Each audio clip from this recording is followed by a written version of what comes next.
जब तक साधक जब तक साधक अंतःकरण वश में नहीं हो साधक का अंतःकरण वश में नहीं होगा, तो कार्य करते समय, किसी से बात करते समय कर्तव्य पालन की जगह भोग करने लग जाएगा, तो साधक के पतन होने की संभावना पूरी पूरी होती है। कर्म योगी को तो विशेष कर वश में करना चाहिए, क्योंकि कर्म योगी तो सेवा कर दो और बदले में कुछ मत चाहो इस पर चलते हैं। तो कहाँ तो सेवा करके उद्धार होना था, और कहाँ भोगों में प्रवृत्त हो गया। इंद्रियों को राग द्वेष से रहित होकर वश में करना चाहिए। जैसे भोजन को स्वाद की दृष्टि से ग्रहण न किया जाए, बल्कि शरीर की हित की दृष्टि से सेवन किया जाए। स्वाद की दृष्टि से किया गया भोजन भोगी बनाता है, और हित की दृष्टि से किया भोजन योगी बनाता है। राग पूर्वक सेवन राग पूर्वक सेवन और द्वेष पूर्वक त्याग करने से संसार में फंस जाते हैं, और राग द्वेष रहित होकर इंद्रियों से विषयों का सेवन करने से प्रसन्नता होती है। इस प्रसन्नता में भी मनुष्य फंस जाता है, उसे आनंद आता है, अच्छा लगता है। तो राग द्वेष दोनों से ही संसार के साथ संबंध जुड़ता है। राग होने से खिन्नता होती है, खिन्नता होते ही कामना पैदा हो जाती है, और कामना से सब दुख पैदा हो जाते हैं। तो कामना क्यों होती है? जब नीरसता से गिर जाते हैं तो कहते हैं कि कहीं बाहर घूमने चलते हैं, कुछ अच्छा नहीं लग रहा है। ये अच्छा नहीं लगना खिन्नता है। खिन्नता से कामना, और कामना से संसार के सारे दुख आ जाते हैं। जितने भी दुख है, शरीर संसार के संबंध से और सुखा शक्ति से होते हैं। सुखा शक्ति मिटने से शरीर संसार के साथ संबंध नहीं रहता, और परमात्मा में बुद्धि स्थिर हो जाती है। फिर साधक के सामने कर्मों के अनुसार अनुकूल प्रतिकूल कैसी भी परिस्थिति आए, तो उसके अंतःकरण में हलचल नहीं हो सकती, और वह परमात्मा में स्थिर हो जाता है। नारायण नारायण। नारायण जिससे नारायण आज नारायण। 9वें अध्याय का 25वां श्लोक। अध्याय 9 श्लोक 25।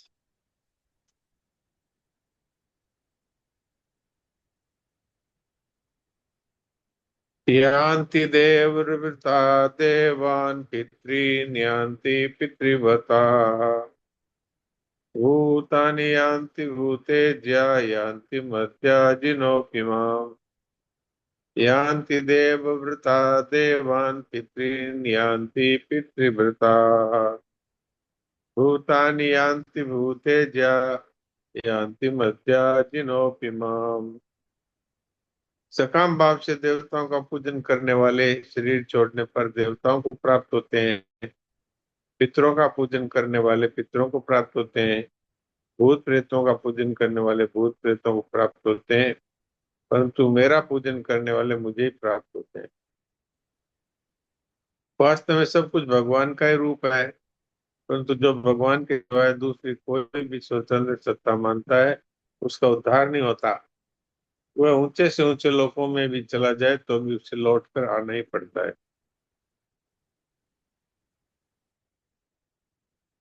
तीस्ता देवी।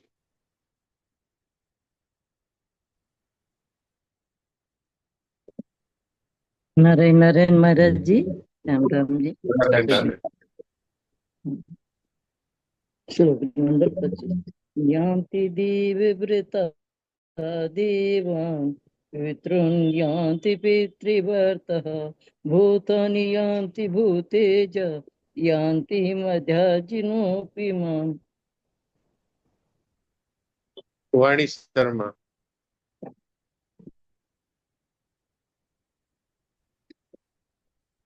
आ गए। वाणी शर्मा, इनको अनम्यूट करिए।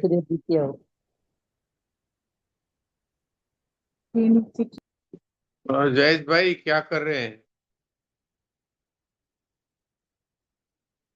वाणी शर्मा को अनम्यूट करिए, नहीं तो मेरे को होस्ट बना दीजिए।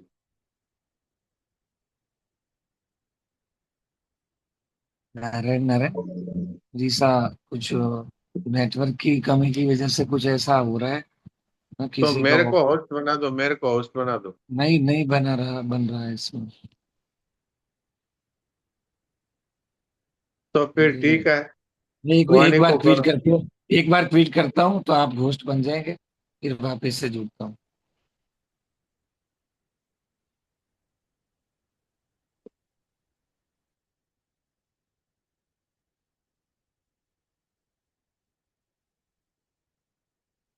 हाँ, वाणी शर्मा। नारायण नारायण महाराज जी। नारायण नारायण। यान्ति देवव्रता देवान् पितॄन् यान्ति पितृव्रताः भूतानि यान्ति भूतेज्य यान्ति मद्याजिनोऽपि माम्। बहुत अच्छा। वाणी। नारायण नारायण महाराज जी। नारायण नारायण। यान्ति देवव्रता देवान् पितृयान्ति पितृव्रताः भूतानि यान्ति भूतेजा यान्ति मध्याजिनोऽपि माम्। ये यान्ति देवता देवान पितरीन यान्ति, ये त्री को लंबा करना है और फिर यान्ति देव हाँ बोलो। यान्ति देवव्रता देवान् पितॄन् यान्ति पितृव्रताः। हाँ, अब ठीक है, अब ठीक है। नारायण नारायण नारायण। नारायण नारायण नारायण।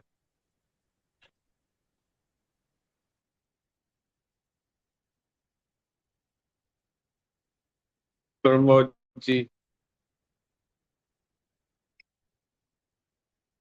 प्रणाम महाराज। प्रणाम। यान्ति देवा पितॄन् यान्ति पितरतः भूतानि यान्ति भूतेज्य यान्ति मद्याजिनोऽपि माम्। ठीक है। सविता। राम राम। राम राम। यान्ति देवव्रता देवान् पितॄन् यान्ति पितृव्रताः भूतानि यान्ति भूतेज्या यान्ति मद्याजिनोऽपि माम्। ठीक है, बढ़िया। लक्ष्मी।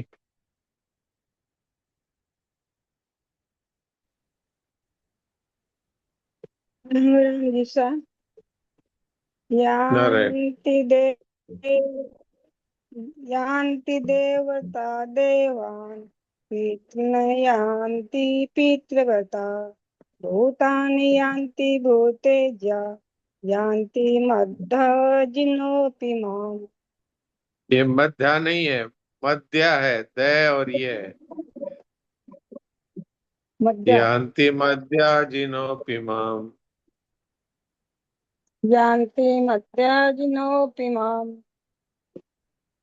ठीक है।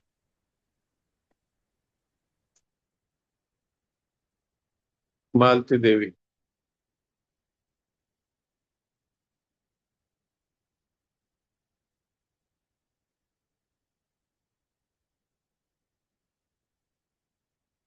कुलभूषण जी। प्रणाम महाराज। प्रणाम। यान्ति देवव्रता यान्ति मालती देवी बोलिए। मालती देवी आप बोलिए, बाद में कुलभूषण जी बोलेंगे। राम राम जी। राम राम। राम राम। राम राम बोलिए। यान्ति देवव्रता देवान्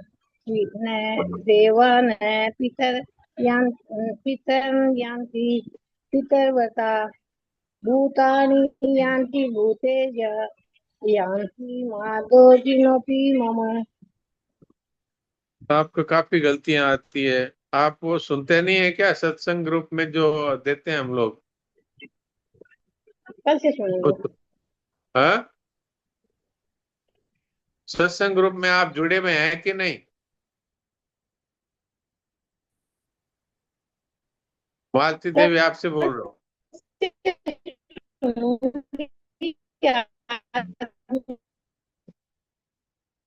आपका नेटवर्क भी ठीक है। चलो, हाँ कुलभूषण जी अब बोलिए। प्रणाम। प्रणाम। यान्ति देवव्रता देवान् पितॄन् यान्ति पितृव्रताः भूतानि यान्ति भूतेज्य यान्ति मद्याजिनोऽपि माम्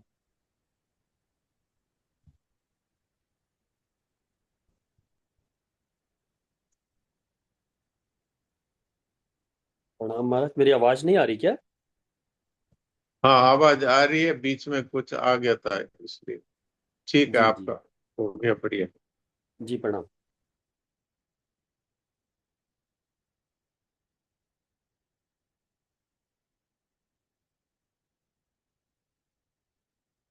संतोष गौड़।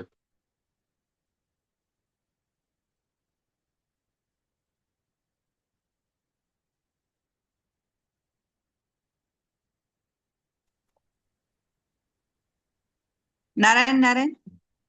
नारायण। यान्ति देवव्रता देवान् पितॄन्यान्ति पितृव्रतः भूतानि यान्ति भूतेज्या यान्ति मध्याजिनोऽपि माम्। ये नारायण मध्या नारायण। क्यों बोलते हैं? मध्या क्यों बोलते हैं?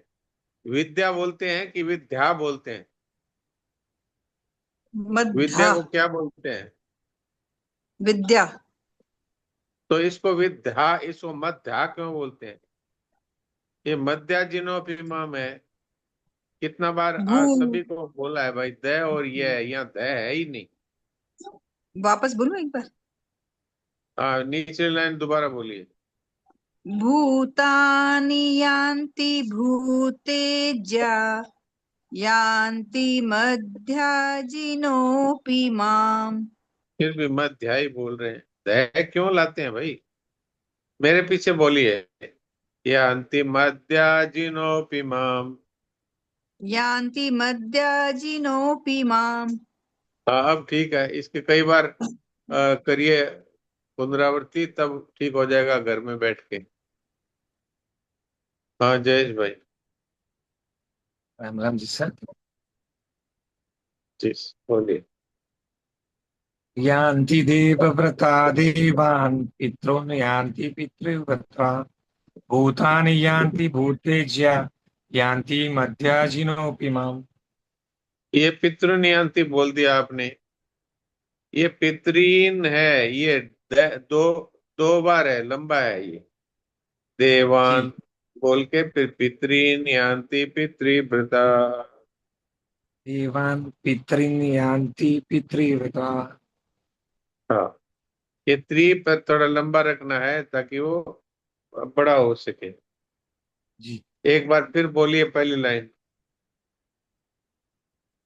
जी यान्ति देवव्रता देवान् पितॄन् यान्ति पितृव्रता।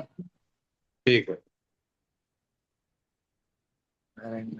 जब मैं एक आदमी का सुधार करता हूं तो बाकी लोगों का अपना सुधार खुद होना चाहिए। ये मैं देखता हूं कि बहुत बार यही समझते हैं कि ये जो जो गलती कर रहा है उसके लिए बोला गया है, हमारे लिए ये गलती फिर करना खुली है। ये नहीं होना चाहिए ना भाई। एक का सुधार करते हैं तो बाकी सुन रहे हैं, उनको ध्यान देना चाहिए श्लोकों पर कि भाई इनकी किस गलती का सुधार किया है। तो तब सुधार होगा वास्तव में, नहीं तो नहीं होगा।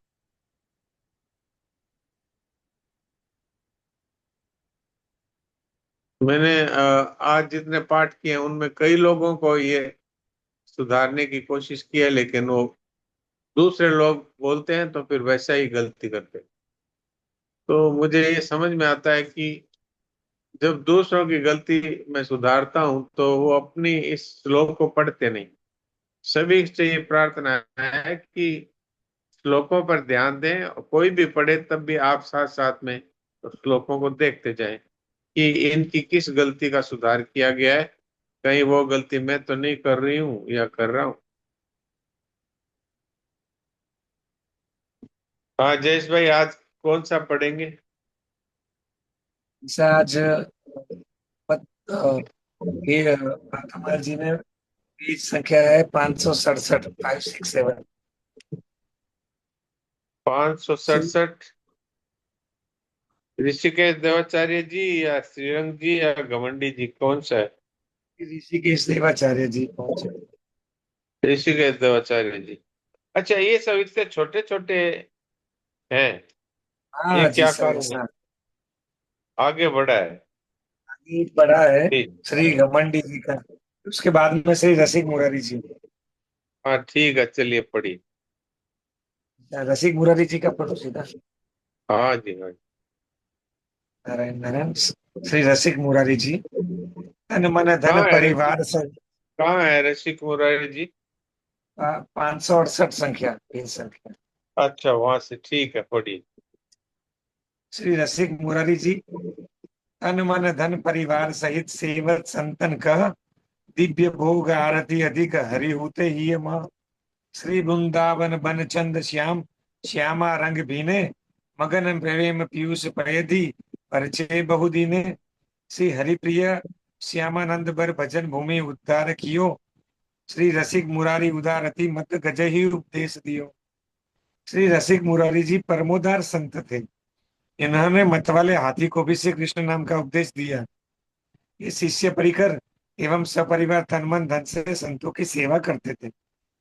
संतों को दिव्य भोग अर्पित करते, विधि पूर्वक पूजा आरती करते। कहाँ तक कहा जाए, ये अपने हृदय में श्री हरि से भी अधिक श्री हरि भक्तों को,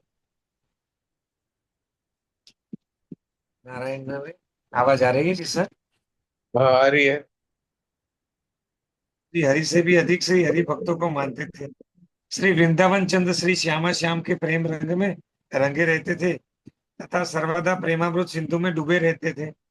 इन्होंने बहुत से चमत्कार दिखाए हैं।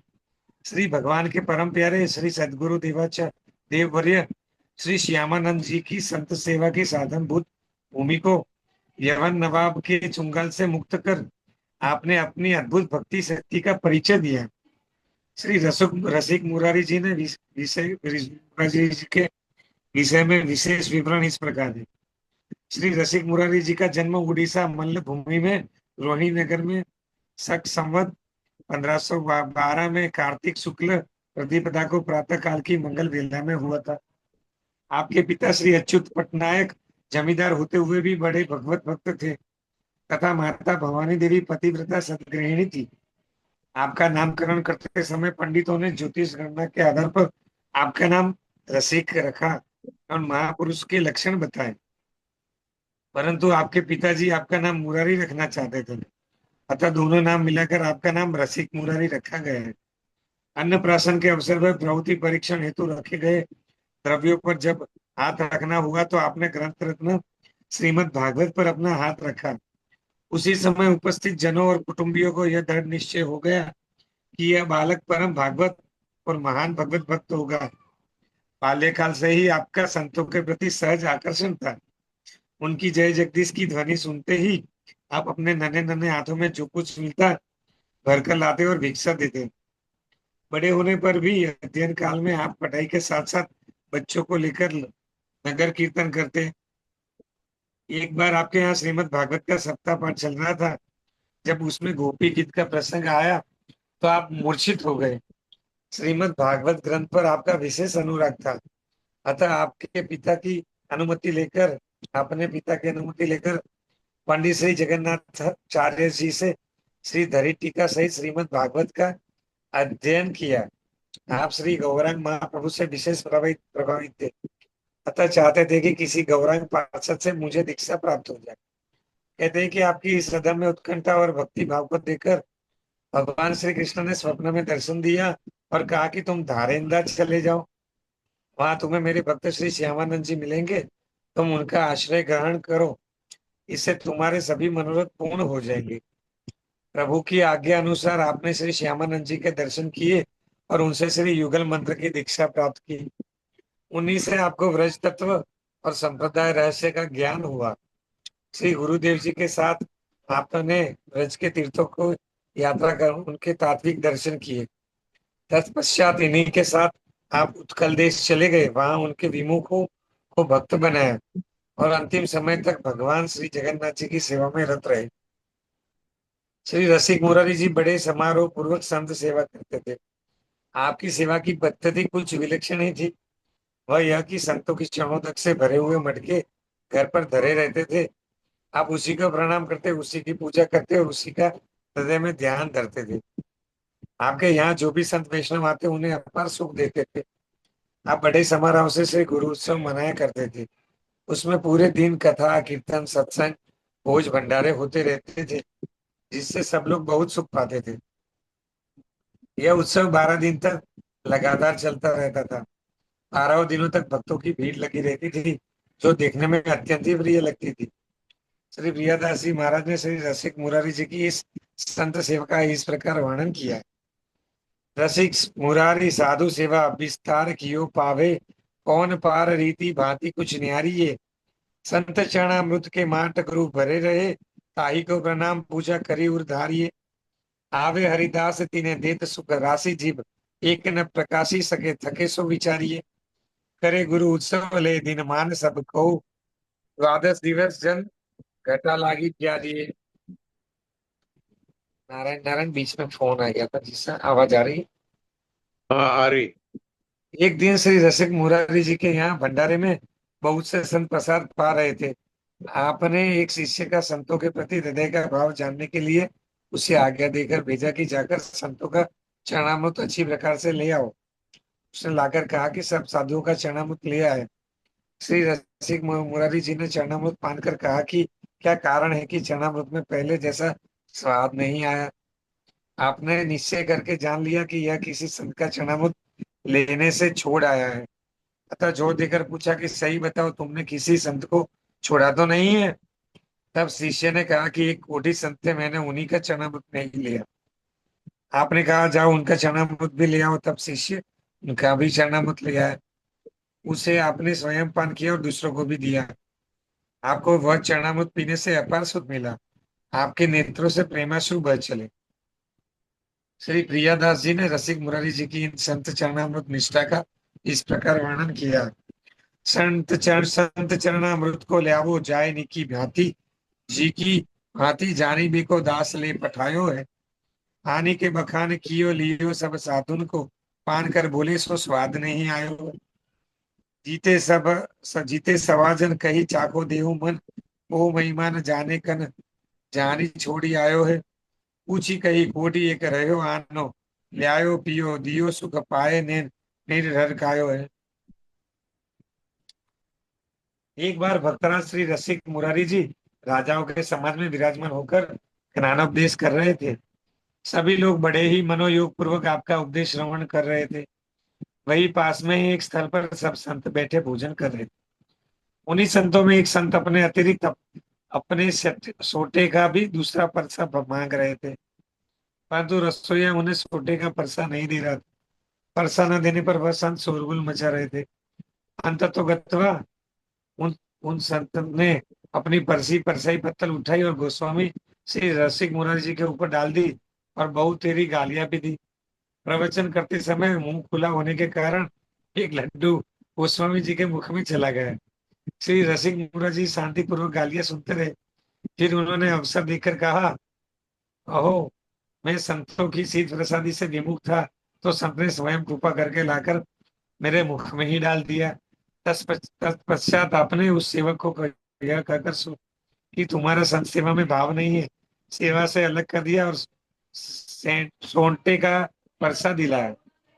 श्री प्रियदास जी महाराज इस घटना का अपने एक कवित्व में इस प्रकार वर्णन करते हैं।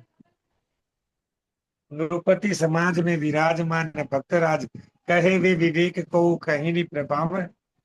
ताहा एक ठोर साधु भोजन करत और देवो दूजो सोटो संग कैसे आवे भावे। पातरी उठाए श्री गुसाई पर डारी दे, दही गारी सुनी आप बोले देखियो दावे। सीत सो विमुख में तो आनी मुख मध्य दियो, कियो दास दूर संत सेवा में न चावे। एक दिन की बात है, श्री रसिक मुरारी जी बाग में संतों की जमात टिकी हुई थी। आप संतों का दर्शन करने चले। उस समय एक संत हुक्का पी रहे थे। उन्होंने आपको आते हुए देख तो सकुचा कर हुक्का को कहीं छिपा दिया। आपने आने से संतों को संकोच हुआ जानकर इसके प्रायश्चित के लिए आपने उन साधु का सम्मान करना चाहा, फिर तो उसी क्षण चक्कर खाकर पेट पकड़कर बैठ गए और बोले मेरे पेट में बड़े जोर का दर्द हो रहा है, देखो तो किसी संत के पास हुक्का रखा है क्या। आपके एक सेवक ने संतों की जमात में जाकर सबको सुनाकर पूछा कि किसी के पास हुक्का तंबाकू है। यह सुनकर हुक्का पीने वाले संतों को बड़ा उल्लास हुआ और उन्होंने तत्काल ही हुक्का लाकर सामने कर दिया। आपने झूठ मूठ की लंबी श्वास खींचकर हुक्का पीने का स्वांग किया और तुरंत स्वस्थ हो गए। इस प्रकार आपने झूठे स्वांग से संत की शंका और दुख को दूर कर दिया। श्री प्रियादास जी ने इस घटना का अपने एक कवित्व में इस प्रकार वर्णन किया।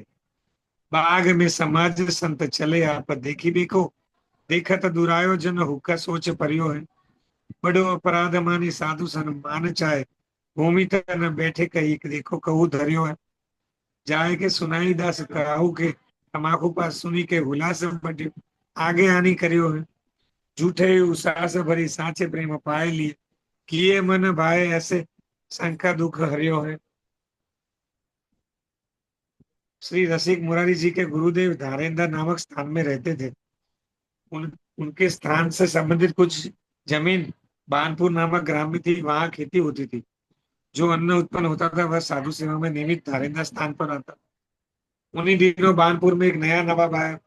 वह बड़ा ही दुष्ट था। उसने आकर साधुओं को बहुत अवाच्य वचन कहा और उस ग्राम की समस्त भूमि अपहरण कर ली। श्री श्यामानंद जी ने विचार किया कि संत सेवा की इस जमीन को कैसे छुड़ाया जाए। फिर विचार कर उन्होंने श्री रसिक मुरारी जी को पत्र लिखा दिया कि तुम जिस स्थिति में हो उस स्थिति में यहाँ चले आओ। श्री रसिक मुरारी जी उस समय भोजन कर रहे थे। पत्र पाते ही बिना आचमन किए ही हाथ जोड़े हुए चले आए। रसिक मुरारी जी ने हाथ धोए, मुंह जूठा होने से पूछे से ही गुरु जी को साष्टांग दंडवत प्रणाम किया। उन्होंने निवेदन किया कि मैं भोजन कर रहा था, उसी समय आपका पत्र मिला था। बिना आचमन किए जो का त्यों चला आया। इनकी यह गुरु भक्ति देखकर श्री श्यामानंद जी का हृदय प्रेम से भीग गया। श्री रसिक मुरारी जी की गुरु भक्ति की इस घटना का वर्णन श्री प्रियादास जी ने इस प्रकार किया है। उपजत अन्न गाव आवे साधु सेवा ठाव, नयो नृप दृष्ट आए काव काव कियो है। ग्राम सो जबत कार्यो करियो ले विचार, आप श्यामानंद जू मुरारी पत्र लिखी दियो है। जाई भांति होई हो ताई भांति उठी आवो यहाँ, आए हाथ बांधी करी अच्छे हु न लियो है। पाछे साष्टांग करी ले निवेदन, सुख भोजन में कही चले आए विजयो दियो है। श्री गुरुदेव श्री श्यामानंद जी की आज्ञा पाकर श्री रसिक मुरारी जी ने आचमन किया। तत्पश्चात श्री श्यामानंद जी ने इन्हें उसी स्थान पर भेजा जहाँ दुष्टों में शिरोमणि नवाब रहता था। आप वहां गए, वहां पर आपके शिष्यगण मिले जो नवाब के यहाँ मुंशी मुनि मादी थे। उन सबों ने आपको नवाब की बात सुनाई कि यह बड़ा नीच है, तो आपको तो यहाँ से प्रातःकाल ही चले जाए। हम सब आपको समझा बुझा कर काम करा लेंगे। उसको समझा बुझा कर श्री रसिक मुरारी जी बोले, चिंता मत करो, हृदय में निश्चिंतता को धारण करो। 3 दिन तक नवाब के कर्मचारी लोग अपने गुरुदेव श्री रसिक मुरारी जी की सेवा में रहे। तीसरे दिन नवाब का ध्यान इस ओर गया तो उन लोगों ने को दरबार में बुलवाया और पूछा कि 3 दिन तक कहाँ रहे। जब नवाब ने कर्मचारियों के मुख से यह सुना कि उनके गुरुवरे आए हैं तो कहा कि उन्हें मेरे घर लिवा लाओ, मैं उनकी करामात देखूंगा। नवाब ने जब यह बात सुनाई तो कर्मचारियों ने आकर श्री रसिक मुरारी जी के प्रार्थना की कि अब भी आप यहाँ से चले जाइए। आपने कहा कि चलो जरा उनको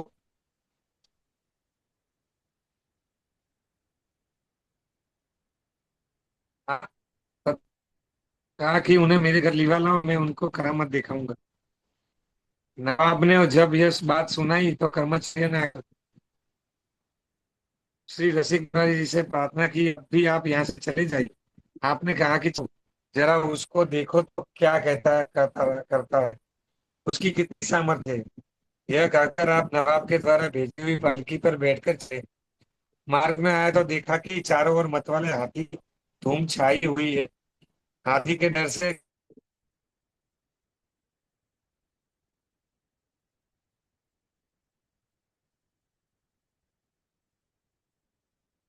लगता है आपका नेटवर्क ठीक नहीं है। आगे मैं पढ़ देता हूँ। नारायण नारायण जी सर।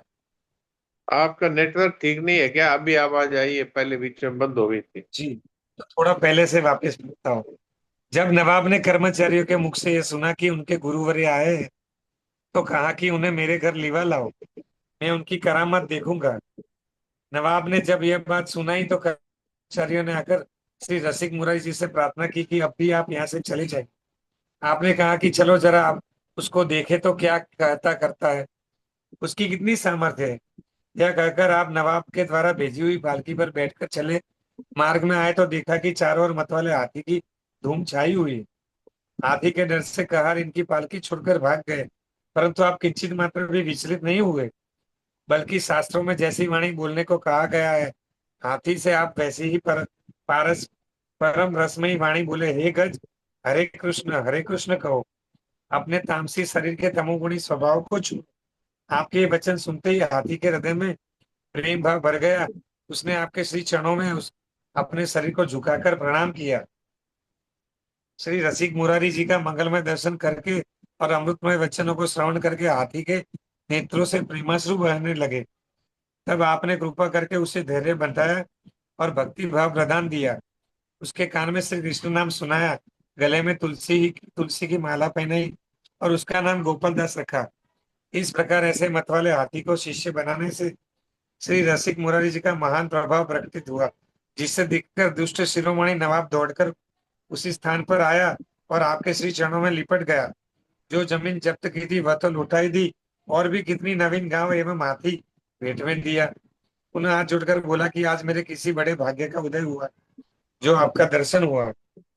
भक्त माल के टीकाकार श्री प्रियदास जी इस घटना का अपने कवित्व में इस प्रकार वर्णन करते हैं। आज्ञा पाई अचल ले दे पठाए वाही ठोर, दुष्ट सिर मूर्छा तहाँ पाए।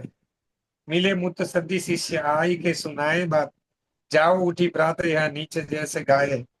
हम भी पठावे काम करी समझ आवे सब, मन में न आवे जानी नेह डर पाए। चिंता जीनी करो ही धरो नहीं चिंतत आई, भूप सुधी आई दीना तीन कहा छाए।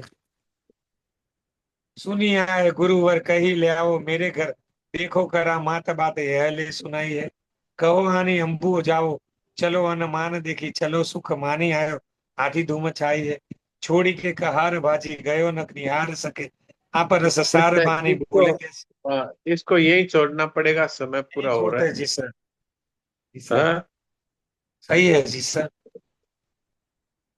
हाँ, तो अभी अपने थोड़ी देर के लिए और शांत हो जाए, बाकी का अगली बार फिर रखा जाए।